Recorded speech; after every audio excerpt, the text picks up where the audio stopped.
The night on New Terra was cold and silent, the kind of silence that made every small sound feel louder.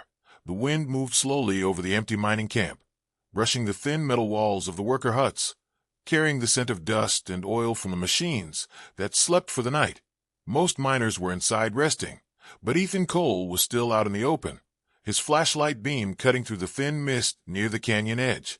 Ethan had been working late, checking the cables that ran down into the deep mining tunnels. His shift should have ended an hour ago, but he was careful by nature. He hated leaving a job unfinished, so when his radio started to crackle with strange static, he thought maybe the cables were damaged. He leaned over the edge, shining his light downward. The mist below swirled in strange patterns, as if moving with purpose, as if something inside it was alive. From the distance, his friend Mara saw the light moving.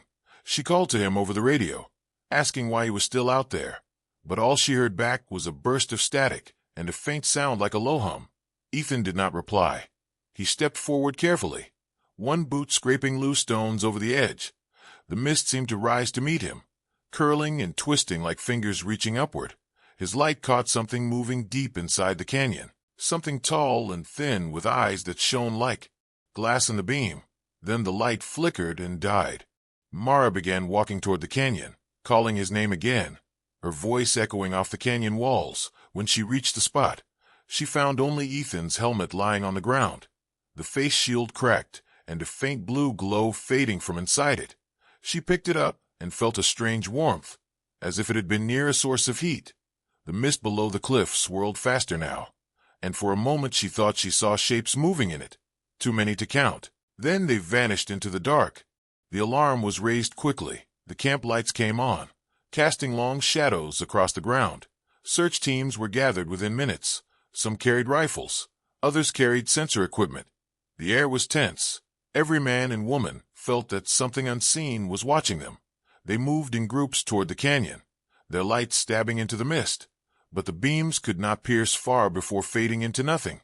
The mist seemed thicker now, almost like a wall, blocking sight and swallowing sound.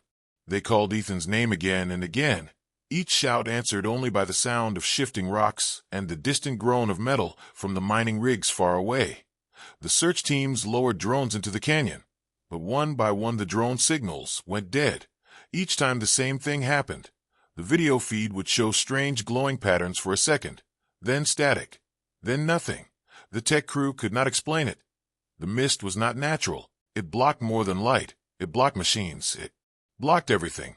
For 2 days and 2 nights the search continued. The workers barely slept. Mara stayed near the canyon at all times, watching, hoping. The wind carried whispers through the mist, or maybe it was just the sound of her own breathing in the silence. Some of the miners began to say it was hopeless. Others muttered about old stories, about this canyon being cursed long before humans came here. The colony leaders shook their heads and told them to focus on facts, but even they looked uneasy whenever. The mist shifted like it was alive. On the second night, the leader of the search team reported to the colony command. No trace of Ethan had been found. Not a boot print, not a scrap of fabric, only the broken helmet and some strange glowing marks on the rocks that no one could identify. They decided to end the search. Supplies were running low. They could not risk more lives in the canyon, Mara argued. She shouted that they were giving up too soon, but the commander's voice was cold. No one could survive out there for long, not with what was in that mist. By dawn the next day, the search teams were gone. The camp returned to its quiet routine. The canyon was left alone. Mara stood at the edge one last time, looking down into the swirling gray. Her hands clenched tight. She whispered Ethan's name, but the mist gave no answer. It only moved slowly, as if it was breathing, as if it was waiting, somewhere deep inside the canyon, in places no human eyes had seen. Ethan was alive, though barely. The mist curled around him like chains, leading him deeper underground toward a place of strange lights and shadowed figures, a place where alien eyes watched him with silent interest, and a low hum filled the air like the sound of a giant heart beating far below the earth. The first light of morning on New Terra was dim and pale. The sun here never shone with the strength of Earth's sun. It always looked tired, like it had to push its way through the heavy sky just to reach the ground. The cold mist from the canyon lingered far longer than it should. crawling slowly toward the camp as if it had a mind of its own. Mara stood near the edge again, her eyes red from 2 nights without sleep. She kept staring into the shifting gray, her mind replaying the last moment. She saw Ethan's light vanish in the mist. The camp was restless. Miners moved about with forced focus, pretending to work on machinery or load equipment, but their eyes often slid toward the canyon, drawn by a pull they could not explain.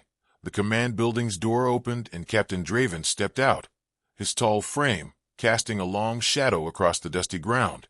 His voice carried through the cold air as he announced that the search was officially over. The words fell heavy on everyone's ears. Mara's heart sank, but she stepped forward, her voice sharp as she demanded to know why they were quitting so soon. Draven's eyes narrowed, and he said they had spent 2 days searching with no sign. Every drone, every scanner, every tracking unit had failed. They had to preserve supplies for the colony. They could not risk more lives for one man, not when the canyon itself seemed to fight against them. Mara clenched her fists, her anger burning hot in her chest. She told him Ethan was more than a name on a worker list. He was a human life, her friend, and they could not leave him. Draven looked at her for a long moment, his face unreadable. Then he turned away and ordered the team to dismantle the search posts.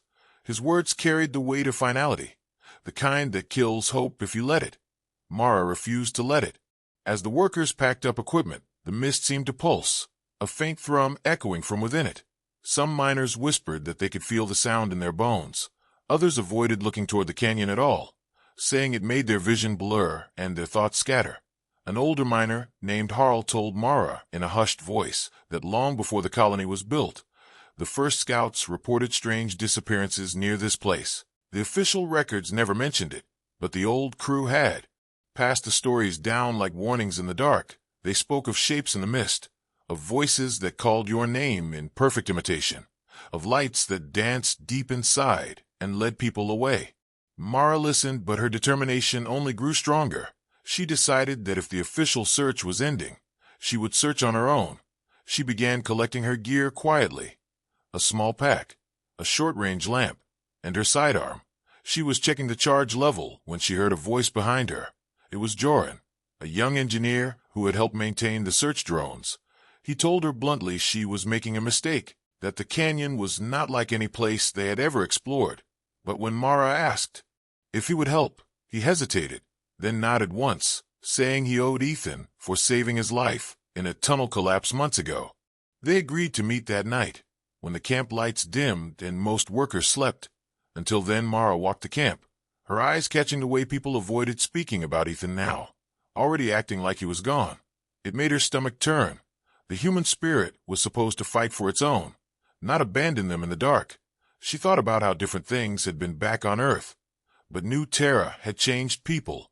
The isolation, the danger, the constant fight for resources. It made survival a cold calculation.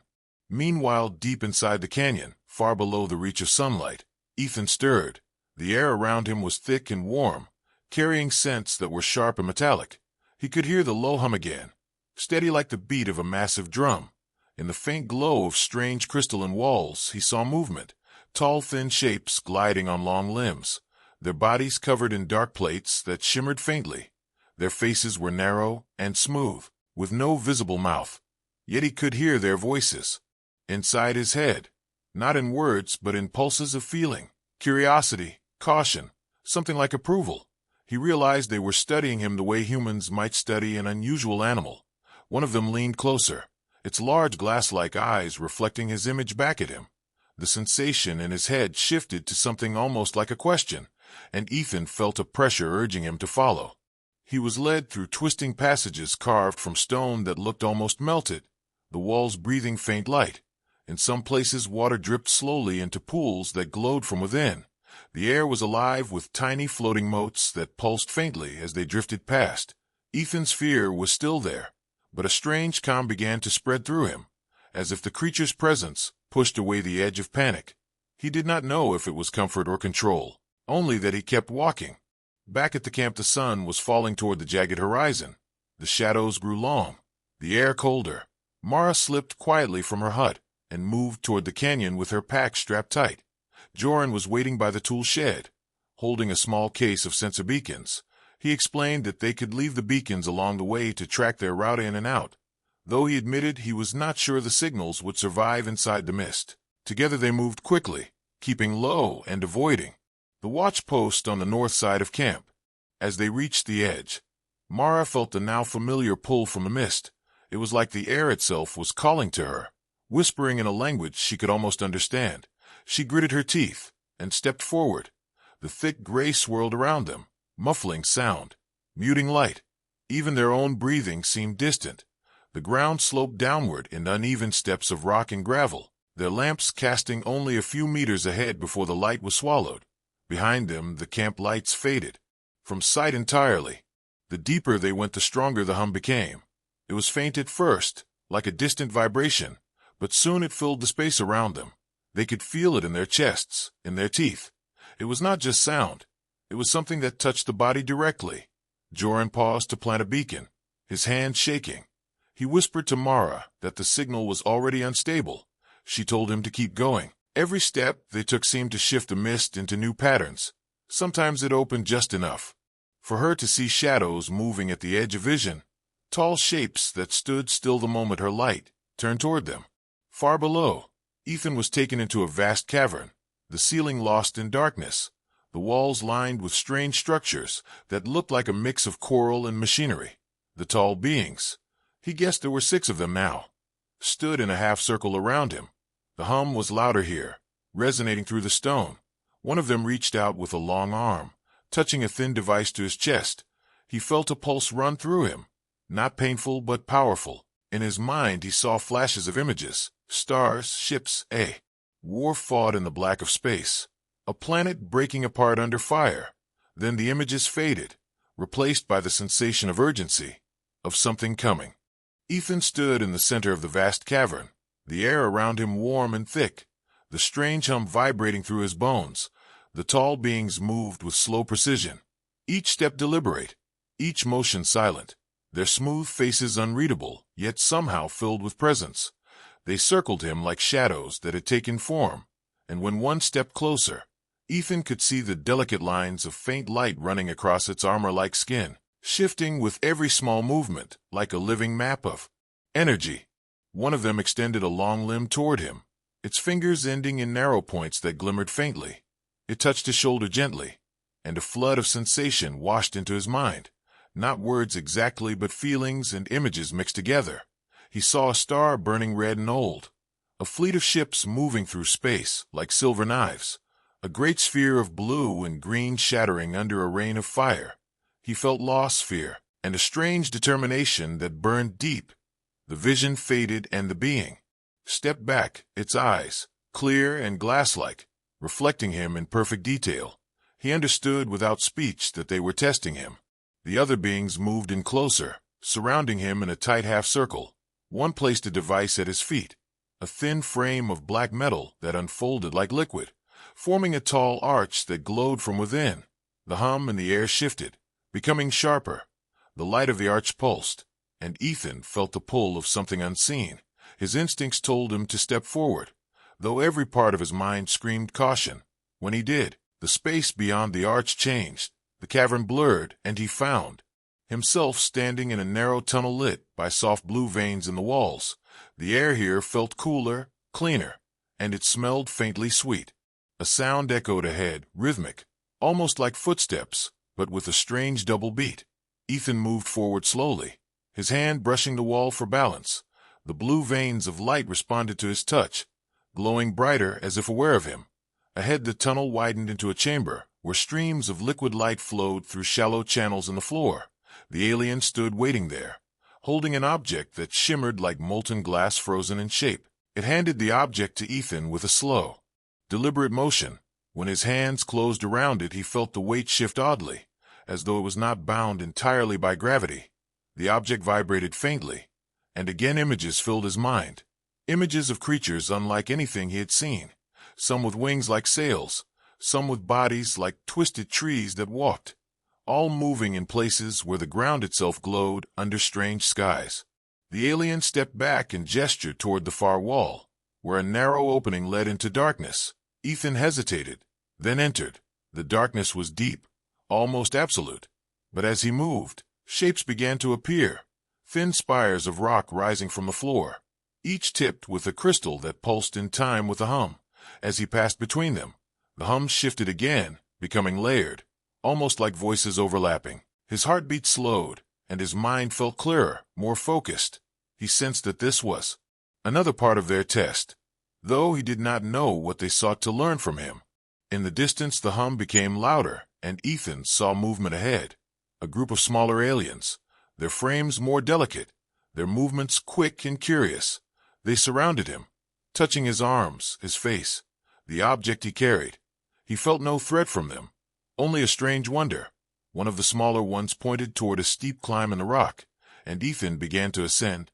The climb was difficult, the stone slick with a thin layer of glowing moss, but he pushed forward, his muscles burning. At the top, he found himself looking down into another cavern, this one filled with vast pools of shimmering liquid that moved as if alive.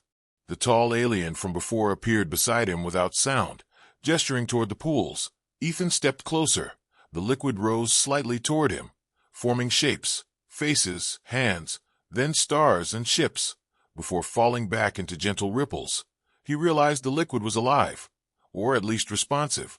The alien stepped into the pool without hesitation and stood waist deep. It gestured for Ethan to follow.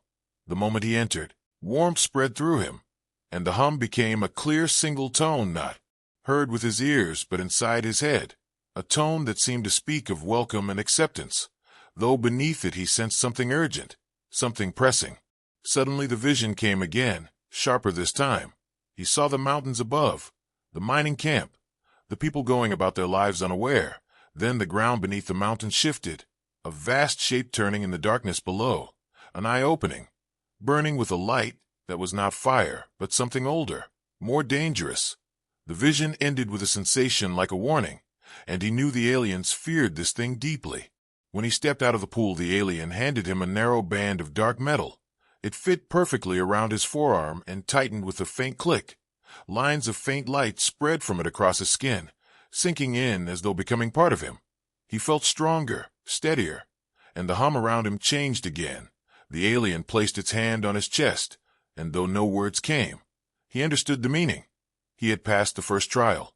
Far above in the canyon, Mara and Joran were still moving cautiously, the mist around them shifting like breath.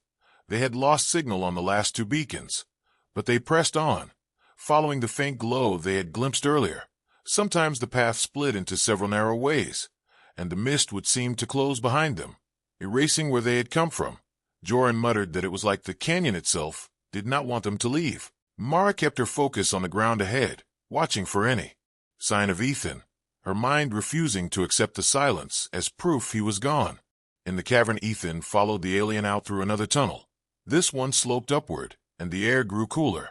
The walls here were lined with carvings, strange symbols mixed with images of battles between massive creatures and ships that rained fire.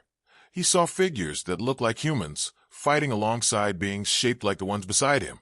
He wondered if humans had been here before, long before the colony. But the alien gave no answer, only continued walking until they reached a high ledge that opened into a space so large Ethan could not see the far side. The ceiling above was studded with crystals that glowed like a night sky, and for a moment he felt as though he was standing under real stars again. The alien stopped and turned to face him, its glass-like eyes reflecting the crystal light, and he felt a surge of emotion, trust, respect, and a promise of something greater. But beneath it all, that same sense of urgency pressed harder, like a clock ticking down. The alien stepped aside, revealing a path that led toward an even deeper glow in the rock below, and Ethan understood, without needing words, that his journey was far from over, that whatever waited in the next chamber would decide not just his fate, but perhaps the fate of the colony above and the alien people who had brought him here. Ethan followed the narrow path downward, the glow ahead shifting like a living flame without heat. The tall alien moved silently in front of him, its long limbs carrying it with ease over the uneven stone. The tunnel widened suddenly into a grand chamber. The walls curved and smooth as if shaped by some great force long ago. In the center stood a towering structure, like a spiral of dark crystal rising from the ground. Veins of light ran through it, pulsing in a rhythm that matched the deep hum Ethan had heard since he first awoke here. Around the base of the crystal structure, smaller aliens moved with careful precision, placing objects into recessed panels, each object glowing briefly before fading. Ethan felt the air grow heavier as he stepped closer. The hum seemed to press against his skin. The tall alien gestured for him to touch the crystal. Hesitating only for a moment, he placed his palm against the cool surface. A surge of images burst into his mind, sharper and more vivid than before. He saw the planet from far above, oceans dark and endless, mountains stretching like jagged teeth. Then the image sank deeper into the ground, through layers of stone and metal, until it reached a vast shape coiled in the darkness, its surface shifting like scales, yet alive, with slow pulses of deep red light. He felt the alien's emotions flood into him. Fear, reverence, and a memory so ancient it made his own thoughts feel small. The image showed the creature stirring, an eye opening slowly, a sound like a deep crack rolling through the world, then darkness swallowing everything.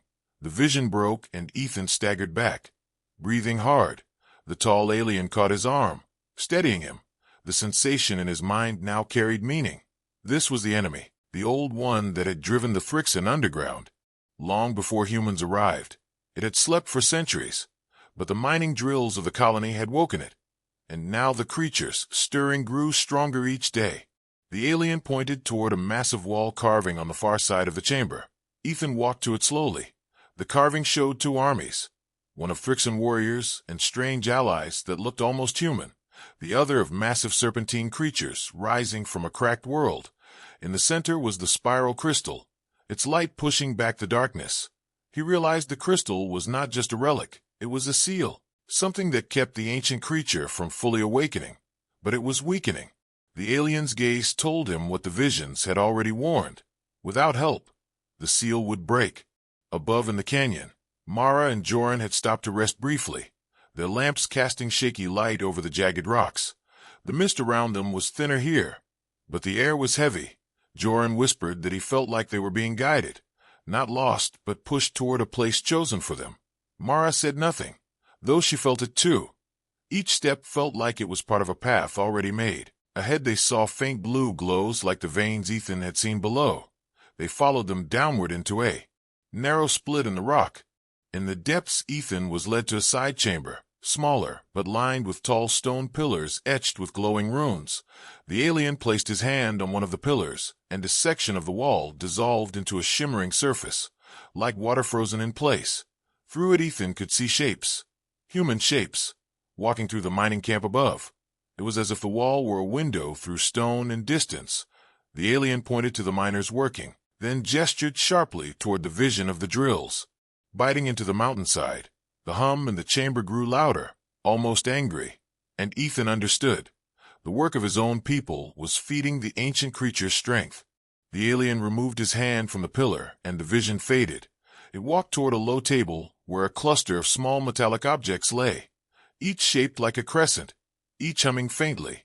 It handed one to Ethan. The moment he touched it, the hum in the chamber softened.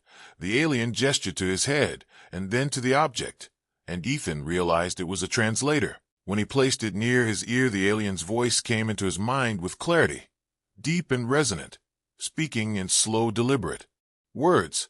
It told him the name of the creature below, the Vorash, and the history of how it had almost destroyed the planet before the seal was made. The Vorash was not alone in the old wars. It had spawned others, smaller but still deadly, and when it woke fully, they would rise from the depths in numbers too great for either humans or Thrixan to face alone. The alien's tone carried the weight of truth. There was no time to debate, no time to doubt. The mining had to stop. The colony had to be warned, and if they refused, they would all be consumed. Ethan asked why they had not approached the humans earlier. The alien's reply was slow. Their kind had been hunted by other spacefaring races, driven into hiding. They trusted no outsiders. But Ethan's arrival had been seen as a sign. His survival through the trials was proof he could be a bridge between their worlds. Ethan felt the pressure of the task settling over him like armor. It was more than just escape now. It was a mission to save not only his own life, but the lives of everyone above.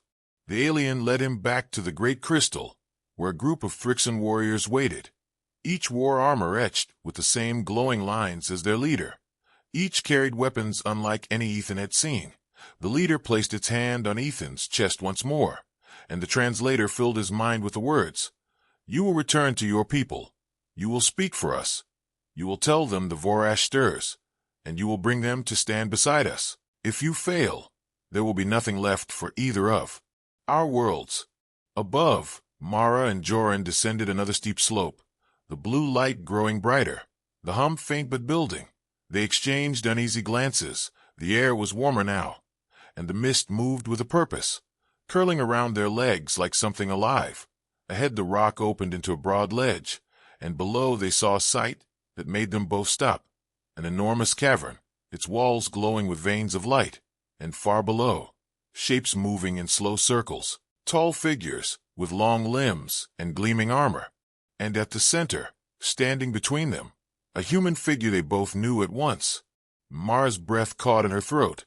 She gripped Joran's arm and whispered Ethan's name, but the sound seemed swallowed before it could cross the space. Ethan, far below, turned his head as if hearing something, his eyes scanning the ledge above. The alien leader beside him followed his gaze, its glass-like eyes narrowing. Then, without warning, it raised one arm, and the hum in the chamber shifted sharply. The air around Mara and Joran thickened, and the mist behind them rose like a wall, cutting off their retreat. Mara stepped forward instinctively, her eyes locked on Ethan, but her foot caught the edge of loose rock. Stones tumbled down into the cavern, the sound sharp and clear. Every alien head below turned toward them, and for a moment all was silent except for the deep hum. Then the leader spoke into Ethan's mind. "Your people have come. The choice will come sooner than we thought." And Ethan felt the weight of that truth like the pull of the deep earth itself. The hum in the cavern deepened like the slow roll of thunder. Ethan's eyes locked on the ledge, where Mara and Joran stood frozen. The alien leader stepped forward, its long limbs moving with a smooth grace, its voice flowing into Ethan's mind through the translator, with words heavy as stone. "They have found you. They have walked the path of the mist. They have passed through the breath of the canyon. They are brave. Perhaps brave enough to walk beside us." Ethan felt a surge of relief at seeing Mara alive, but it was tangled with the sharp edge of fear. This was not a place for humans to stumble into without warning. The leader lifted its arm, and the mist around the ledge shifted, curling downward in slow spirals like a living bridge. Mara's eyes widened as the strange vapor thickened beneath her feet, becoming solid enough to hold her weight. Joran stepped back in shock, muttering that it was impossible.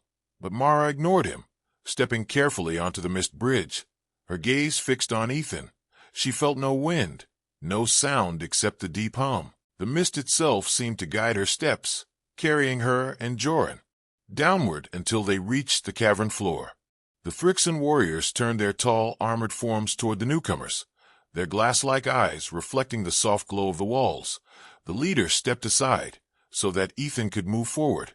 He met Mara halfway, his voice low but urgent. "You should not be here. It is dangerous." Mara shook her head, her eyes fierce. "We were not going to leave you." She looked at the alien leader, then back at Ethan. "What is this place? Who are they?" Ethan hesitated, knowing there was no simple answer. The translator band pulsed lightly against his skin, and in her mind Mara heard the leader's voice. "We are the Thrixan, keepers of the seal, watchers of the Vorash. Your coming changes the course of the path." Joran staggered slightly as the voice filled his head, his hand going to his temple. He muttered that it felt like someone speaking inside his skull. The leader studied them both, then turned to Ethan. "The time for your return is now. The Vorash stirs faster with each day.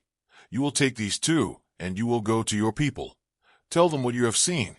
Tell them they must stop the mining, or their end will come before the next cycle of the moons." Ethan nodded, though the weight of the task pressed heavily on him.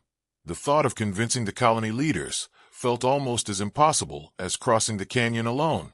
The warriors stepped forward, each placing a hand briefly on Ethan's shoulder, their armor cold and smooth, a silent gesture of trust. One of them handed him a small device shaped like a shard of crystal. The leader's voice explained it was a beacon. When activated, it would guide the Thrixan to his location no matter where he was on the surface. The path back would not be easy. The canyon shifts its ways, and the mist hides more than stone. There are things that wake in its breath when the Vorash stirs, things that hunt without mercy. They began their journey upward through a winding tunnel lit only by the faint blue veins in the rock. Mara kept close to Ethan, her questions spilling quietly in the dark. He told her pieces of what he had seen, visions of the great creature below, the truth about the mining, the need for an alliance. Joran listened in silence, his usual quick wit replaced by a tense focus on every shadow. The air grew colder as they climbed, and the hum that had filled the lower caverns faded into a soft vibration beneath their feet. The first challenge came when they reached a chasm where the path had collapsed. The drop below vanished into darkness. The alien warriors who escorted them unfurled lengths of living rope, thick strands of a fibrous vine that seemed to move slightly on its own. They anchored it across the gap and gestured for the humans to cross. Ethan went first, the rope swaying gently but holding firm. Mara followed with careful steps, her breath tight. Joran came last, muttering under his breath with each movement until he reached the other side and let out a long, shaky sigh. Further along, the tunnel walls began to sweat with moisture, and the ground became slick. The glow of the veins dimmed, and shadows thickened ahead. One of the warriors raised its arm, and a line of faint lights appeared in the air, small floating orbs that drifted forward to illuminate the way. As they moved, shapes in the darkness shifted just beyond the light, low and crawling, with eyes that gleamed like wet stone. The warriors moved to the front, their weapons humming softly. The creatures kept their distance, but their presence pressed against the group like a cold breath on the neck. They passed through a narrow fissure where the walls were so tight they had to move sideways. The rock here was warm, pulsing faintly as though alive.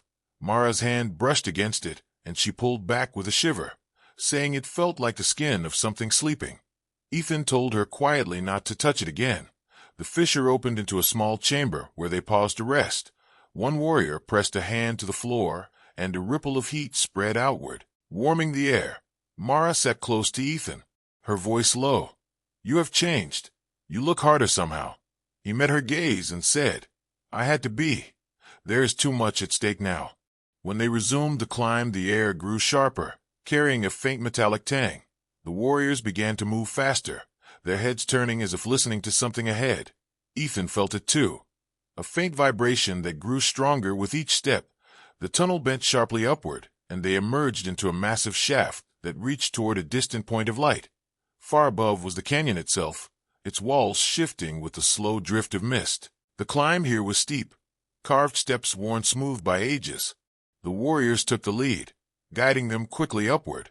Halfway up the shaft, a sound like stone grinding against stone echoed below, a deep growl rolling through the space.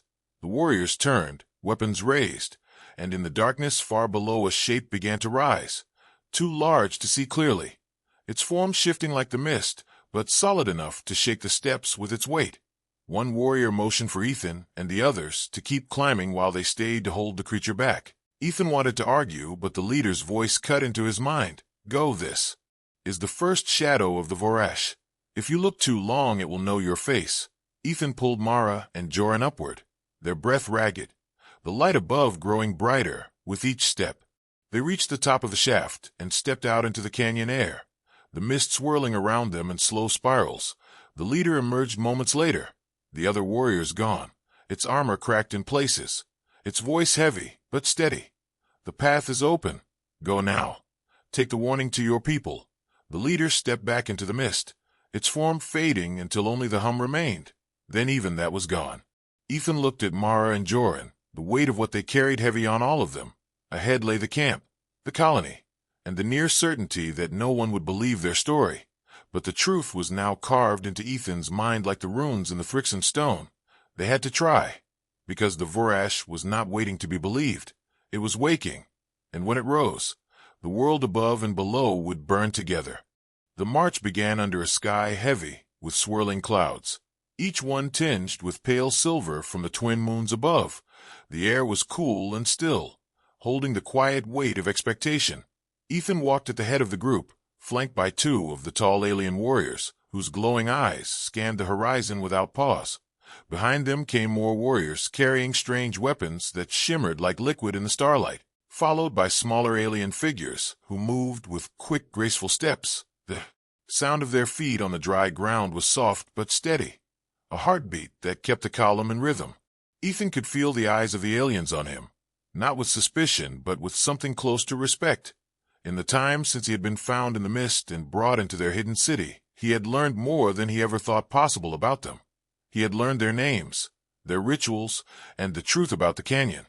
He had learned that they were not monsters but guardians, watching over the land and protecting something far older than either human or alien civilization, something they called the core of silence. It had taken time for Ethan to gain their trust, time and actions that proved he would not betray them, and now that trust had turned into an alliance, one that would shock the humans of New Terra, for the aliens were marching with him not to fight the humans, but to warn them. Though the warning would not be easy to hear, the mist that had taken Ethan was not fully under their control. Something ancient stirred within it, something that had begun to awaken faster because of human mining deep into forbidden rock, and if it was not stopped, both species would face a danger neither could survive. The night air was filled with a faint hum as they walked, a sound that came not from the aliens, but from the weapons they carried.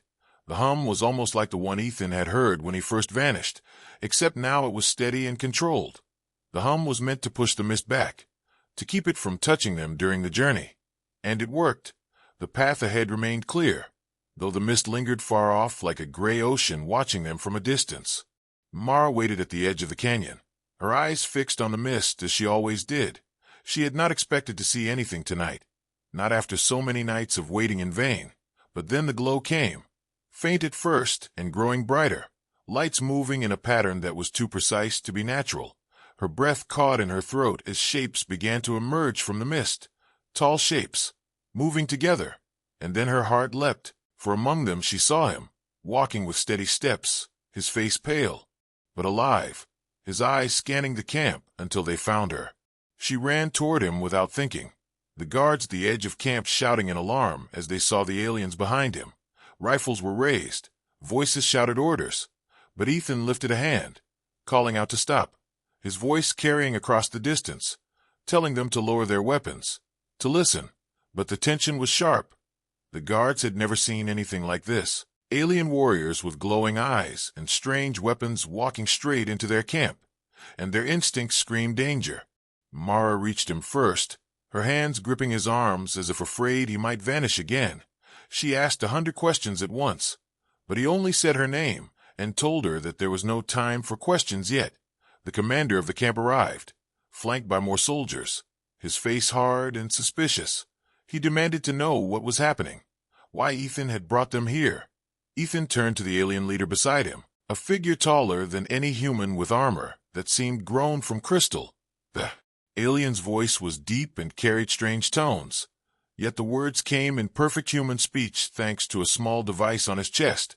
He spoke of the core of silence, of the awakening beneath the earth, of the danger that would not care whether those above were human or alien. The commander listened but did not lower his weapon. His eyes darted between Ethan and the alien leader, suspicion written in every line of his body. He asked for proof, and the alien leader lifted a small sphere from his belt, pressing it between his long fingers until it began to glow. The light formed into an image in the air above them, showing the tunnels far below the mining camp, tunnels the humans had carved into forbidden rock. And there in the shadows something moved, something vast, its shape hidden, but its presence undeniable. The image flickered as a deep sound rolled through the air, a sound that seemed to come from beneath their feet. The camp fell silent. Even the wind seemed to hold its breath. The commander's grip on his weapon loosened, though his eyes still held doubt. Ethan stepped forward, telling them that the choice was simple. They could work with the aliens to seal the tunnels and push the awakening back into its long sleep, or they could ignore the warning and watch the mist swallow everything on this world. His voice was steady but carried the weight of all he had seen and endured. Mara watched him and knew he was telling the truth. Whatever had happened to him in that canyon had changed him, given him a clarity that left no room for lies. The commander finally gave a slow nod, signaling his soldiers to lower their weapons, though their eyes stayed wary. The alien leader gave a gesture to his warriors, and they stepped back, lowering their own weapons as a sign of peace. The tension in the air eased slightly, though it did not vanish. They all knew the danger was still close. The hum from the alien weapons seemed louder now, as if the mist was pressing in from the darkness beyond the camp lights. Through the night they planned together, humans and aliens sitting in a circle around a large map drawn in the dirt. The alien leader marked the locations where the mist could be contained. Ethan explained the human mining routes and equipment. Mara stayed close to him, listening and adding her own thoughts. The plan was dangerous. It would require going deep into the tunnels again, deeper than any human had dared before. But with the alien weapons and guidance, there was a chance, a small one, yet better than doing nothing. As the first light of dawn touched the horizon, the camp prepared, soldiers checking their rifles, aliens adjusting their glowing armor, engineers packing charges to seal the tunnels. Ethan stood between the two groups, feeling the weight of what was about to happen. This was not just about survival anymore. It was about trust, about two worlds working together for the first time. And if they failed, it might also be the last time. When they began to move out, the mist stirred at the edge of the canyon, curling upward like a warning. The alien leader lifted his weapon, and the hum grew stronger, pushing the mist back just enough for the group to pass. The sun rose higher, casting pale light over the barren land. The return march had brought Ethan home, but the real journey, the one that would decide the fate of both human and alien, was only beginning. The ground was shaking like the planet itself was breathing heavy and deep, and the air carried a low rumble that seemed to crawl under the skin and rattle the bones, and people from the colony gathered outside their shelters, with wide eyes looking toward the canyon that had swallowed Ethan so many days ago, and from where he had returned with the strange insect-like warriors. The Thrixan stood tall, and still, their bodies glowing faintly in the dim light of the colony lamps, their many-faceted eyes watching every movement around them, as if they were ready to fight at any second, but also waiting for a signal from Ethan and Mara, who stood side by side, facing the angry, worried leaders of the colony council. Ethan's voice was strong as he spoke, telling them again about the ancient thing under the mountains, the thing the Thrixan called the Sleeper of Ash, and how it would wake soon to destroy everything above and below the ground if they did not act together. And though the leaders had laughed at him earlier, the quake under their feet was making them listen. Now their faces pale, their hands trembling, as they tried to keep control of the crowd that was growing louder with fear. Mara stepped forward, her voice carrying over the noise, as she reminded them how they had given up on Ethan after only 2 days, and how he had not only survived, but returned with allies, who had every reason to hate humans, yet had chosen to stand here ready to help, because they too wanted to save the world they lived on. And her words cut through the fear like a knife, making some of the colonists fall silent. One of the Thrixan elders stepped forward, his tall frame moving with a slow grace, his voice a low hum that was translated through a small device on his chest, and he spoke of the battles they had fought long ago against the Sleeper, and how they had hidden underground for centuries, hoping it would never wake again. But now the signs were clear, and time was running out, and he told the humans they could either join forces or perish alone, and his many eyes blinked slowly as he waited for their answer. There was silence for a moment, then a younger council member stepped forward and said that if what Ethan and the Thrixan said was true, then they could not risk ignoring it, and he called for a vote among the people, and the voices rose loud, some shouting yes and others shouting no, but the shaking under their feet grew stronger, and a deep roar rolled across the land like the growl of a beast waking from a long sleep, and fear decided for them. The council agreed to join with the Thrixan and work together to prepare for the coming danger, and almost at once the Thrixan warriors began drawing maps in the dirt showing where tunnels could be made to move weapons and supplies safely, and where traps could be placed to slow the Sleeper when it came, and the humans brought out their mining machines and tools to start building defenses that stretched from the canyon to the colony walls. Ethan moved among them, helping to translate between human and Thrixan, guiding hands and voices, until people who had never spoken before were working side by side.